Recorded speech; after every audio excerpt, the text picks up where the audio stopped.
What's up everybody, and welcome back to another episode of Kicked. My name is Amy Elise Prater, and I'm going to be taking you on a little journey through the wacky, wild, and wonderful world of gaming on Kickstarter. Before we get started, I have a little bit of news to share with you. Kickstarter announced this week that they are updating their project requirements and streamlining the Kickstarter process, especially when it comes to creating a campaign. They note that just in the time that Kickstarter's been around, they've raised over $981 million for various projects. However, the number of these projects is only at about 60,000 campaigns. It's a little over that, but overall, that isn't a whole lot of campaigns that have been successfully funded, but that's a lot of money.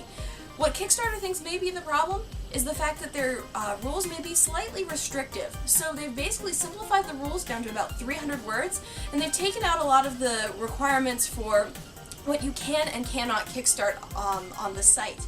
Basically, as it stands now, you couldn't basically do anything that involves multiple rewards. So if maybe you're trying to start a sunglass line or a bath and body products line, those are a little bit more restricted, as well as if you were trying to kickstart kind of a goodwill campaign to self-fund yourself to go to some event or something like that. That wasn't exactly possible. Those rules have now been lifted. Basically, the only restrictions are that you're not going to be asking for anything that is a regulated project, so good luck trying to kickstart your alcohol venture. No illegal products, so you're not going to be kickstarting a drug fund or anything like that, or dangerous products, so good luck with those explosives. Don't look to Kickstarter. Basically, they've also simplified the way that you're going to be starting your campaign. Essentially, you can now bypass Kickstarter's vetting process. In the past, when you set up your campaign, it was sent to the Kickstarter team so they could kind of give it a quick once-over. This process usually only took about 5 minutes because it was one of those things where they just wanted to make sure that you were following all the rules. They really couldn't shut you down because they thought you were a bad project or anything like that. They were just kind of making sure that you're not going to be a scam. You can now bypass the system. They've narrowed it down into a computer system so that process of being vetted is going to be a little bit faster, as well as all of your campaigns can still be looked over from feedback from the Kickstarter crew if you so desire. So what do you guys think? Is this going to open the gates to a whole lot more of awesome Kickstarter projects, or do you think this is going to lead to an increase of kind of scammy, scummy, suspicious projects? I think it may be a mix of both, but hopefully there's a lot of good that comes out of this campaign. One more quick update for you guys before we get into the gaming. One of our campaigns that we featured in a past episode has been successfully funded. So if you helped back Loading Human, or you were just kind of interested in how that project did, they were funded at 134% of their initial cost. They got $40,000, and I think a little change past that. So good for them. Congratulations, guys. We look forward to hearing more of your games soon. To kick things off this week, we're starting off with a little cooperative adventure. The game is called Together, and you're going to be playing as a mother and son who are in search of a cure for your ill daughter/sister. Basically, it's a couch cooperative game, so each of you gets to take control of one of the characters, and you need to take turns working together. Sometimes there are things you need to do at the same time, sometimes it's a matter of timing. It's basically a series of puzzles that as you kind of get deeper and deeper into this woodland area, so you can find the cure. They also intend for the game to be completely accessible. I think this was a really cool consideration on their part. All of the color schemes used in the game are basically made with those who are colorblind in mind, which I think is really awesome, and they're going to try to make more accessible options in the future. They're currently funded at $4,000 or $4,500. Their goal is to hit $10,000, and they have 23 days to go on the campaign. I highly recommend checking out their page if you want to see a little bit more about this cooperative adventure. Our next game is Forvm Romanm, which uses the V's instead of the U's because it's set in ancient Rome.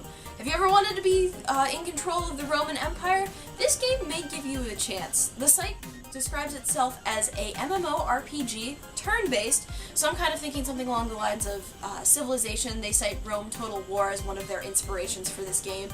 Basically, their emphasis is going to not be on the military campaigns necessarily, though that is a part.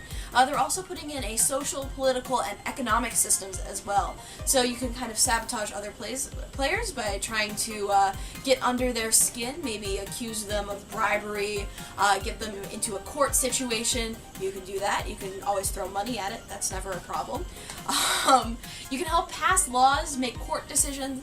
You can also kind of help your campaign for different war campaign, so if you want to try to convince your country to go against another country, you can definitely participate in that. I think it's a really kind of cool system that they're kind of basing it around the Roman political system. And basically, if other players decide to not take a liking to you, they can sabotage you pretty quickly. So good luck with that. They basically have 356 pounds at this point. They're hoping to raise 15,000 pounds as their final goal, and they have 14 days to go. So if you're interested in seeing something like this happen, I highly recommend checking out their page. It's in the description below. Our final game this week is called A Song for Viggo. And this game is made entirely out of paper. The creator of the game has been folding, cutting, and decorating paper to create his game, shooting it and then animating it.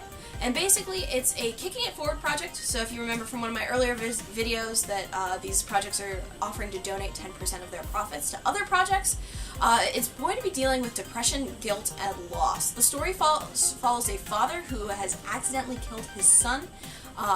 It does kind of hint in the backer video why the son has died, but you're essentially dealing with the aftermath of that. You do still have a wife and daughter, and you're trying to kind of keep your family together. You also have the task of you have to go about some of your daily tasks, like buying groceries, making sure there's food on the table, going to work. So it kind of makes you balance dealing with the guilt and depression that is kind of set in, not only for you, but for the rest of your family. As this accident has happened, but you also kind of have to go about your daily life at the same time. It looks like it's kind of an interesting emotional exploration. It is a point-and-click game, so you're going to be kind of navigating around and figuring out where you're going to go. I think it was kind of a cool idea to make a game out of paper. It's not something I would have thought of, but basically, up until this point, the project has been self-funded. It's going to be about a 5-chapter long project. They've already finished the first prologue and chapter and a half, but because it's been self-funded, they're kind of running low on funds, so if you want to help them out, they're looking for $20,000 to finish the game. It should be released by 2015. Obviously, if it meets that goal and surpasses it, they want to take a little more time to add more into the game. But they're currently only at $3,787 and 22 days to go. So if you're interested in seeing A Song for Viggo happen, get on their page and help them out. Well, that's all I have for you guys this week.